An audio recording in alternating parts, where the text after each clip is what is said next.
ከስላሴ በላይ ማን አለ? ሰይፈ ስላሴን አዘውትሮ የሚጸልይ ሰው ላይ መተት ድግምት አይሰራም።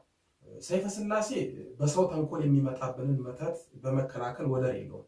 ሰይፈ ስላሴን አዘውትረን ከጸለይን መተትና ድግምት በእኛ ላይ የበላይነት አይኖረውም። መተት የሚታደስብን ሰዎች ሰይፈ ስላሴን የምናዘውትር ከሆነ እድሳቱን በመከላከል ያግዘናል። የሰይፈ ስላሴ ጸሎት አንዱ ጥቅሙ ወደ ህይወታችን የሚመጣውን አጋንንት ቆርጦ በመጣል ወደ ህይወታችን እንዳይገባ መከላከል ስለሆነ ጸሎቱን ካዘወተርን የአጋንንትና የመተት ሰለባ አንሆንም።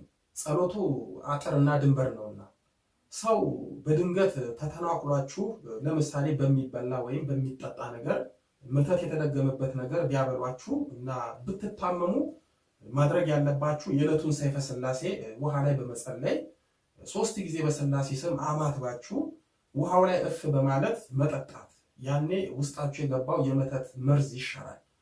መሻር ብቻም ሳይሆን ወደ ሰውነታችን ተሰራጭቶ ደዌ ስጋ እንዳይሆንብን ይከላከላል። በዚህ ባለንበት አጋንንት ተፈቶ በተለቀቀበት የመጨረሻው ዘመን ከአጋንንት ክፋት ከተንኮለኞች መተትና ከዕለት ኪት የምናመልጠው አንዱ በሰይፈ ስላሴ ጸሎት ነው።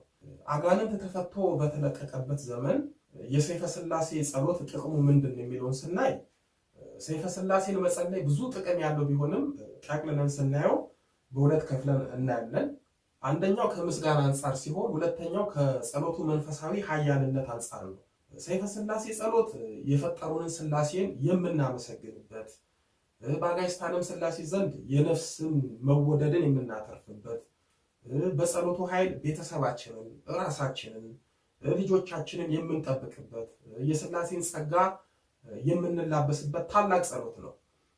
ሰይፈ ስላሴ በተለይ በረቂቅ የሚዋጉንን አጋንንት በረቂቅ የጸሎቱ ሰይፍ ስለሚቆርጥልን አጋንንት ወደኛ እንዳይቀርቡ ያደርግልናል።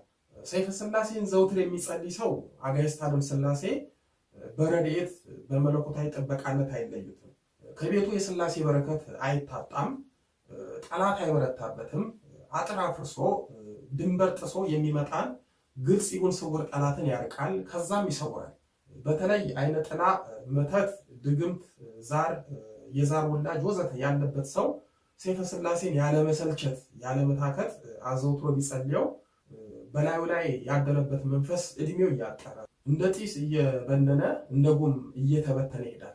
አጋንንትን ከሚያዳክሙት አጋንንታዊ ኃይሉን ከሚያሽመደምዱት ኃይሉን ከሚነሱት ጸሎቶች ውስጥ አንዱ ሰይፈ ስላሴ ነው። የሰይፈ ስላሴ ጸሎት ጥቅም በስጋም በነፍስም በአጋንንት ውጊያም ላቅና ድንቅ በመሆኑ ጸሎቱን ማዘውተር ይገባናል። ስለዚህ ሰይፈ ስላሴን አዘውትረን መጸለይ አንዱ ውዴታችን ሳይሆን ግዴታችን ሊሆን ይገባል።